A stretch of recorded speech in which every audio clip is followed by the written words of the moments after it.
രണ്ട് ദിനവൃത്താന്തം 27-ാം അധ്യായം. യോഥാം വാഴ്ച തുടങ്ങിയപ്പോൾ അവന് 25 വയസ്സായിരുന്നു. അവൻ 16 സംവത്സരം യെരുശലേമിൽ വാണു. അവന്റെ അമ്മയ്ക്ക് യെരൂശ എന്നു പേർ. അവൾ സാദോക്കിന്റെ മകൾ ആയിരുന്നു. അവൻ തന്റെ അപ്പനായ ഉസ്സിയാവ് ചെയ്തതുപോലെയൊക്കെയും യഹോവയ്ക്ക് പ്രസാദമായുള്ളത് ചെയ്തു. എങ്കിലും യഹോവയുടെ ആലയത്തിലേക്ക് അവൻ കടന്നില്ല. ജനമോ വഷളത്വം പ്രവർത്തിച്ചുകൊണ്ടിരുന്നു. അവൻ യഹോവയുടെ ആലയത്തിന്റെ മേലത്തെ പടിവാതിൽ പണിതു. ഓഫേലിന്റെ മതിലും അവൻ വളരെ പണിത് ഉറപ്പിച്ചു. അവൻ യഹൂദ മലനാട്ടിൽ പട്ടണങ്ങളും വനങ്ങളിൽ കോട്ടകളും ഗോപുരങ്ങളും പണിതു. അവൻ അമ്മോന്യരുടെ രാജാവിനോട് യുദ്ധവും ചെയ്ത് അവരെ ജയിച്ചു.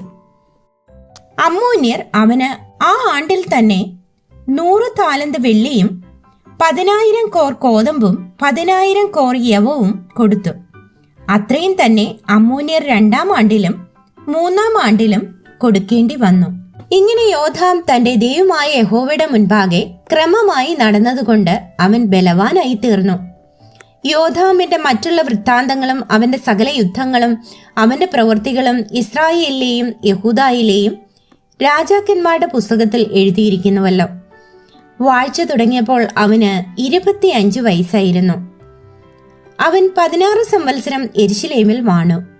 യോഥാം തന്റെ പിതാക്കന്മാരെ പോലെ നിദ്ര പ്രാപിച്ചു. അവനെ ദാവീദിന്റെ നഗരത്തിൽ അടക്കം ചെയ്തു. അവന്റെ മകനായ ആഹാസ് അവന് പകരം രാജാവായി.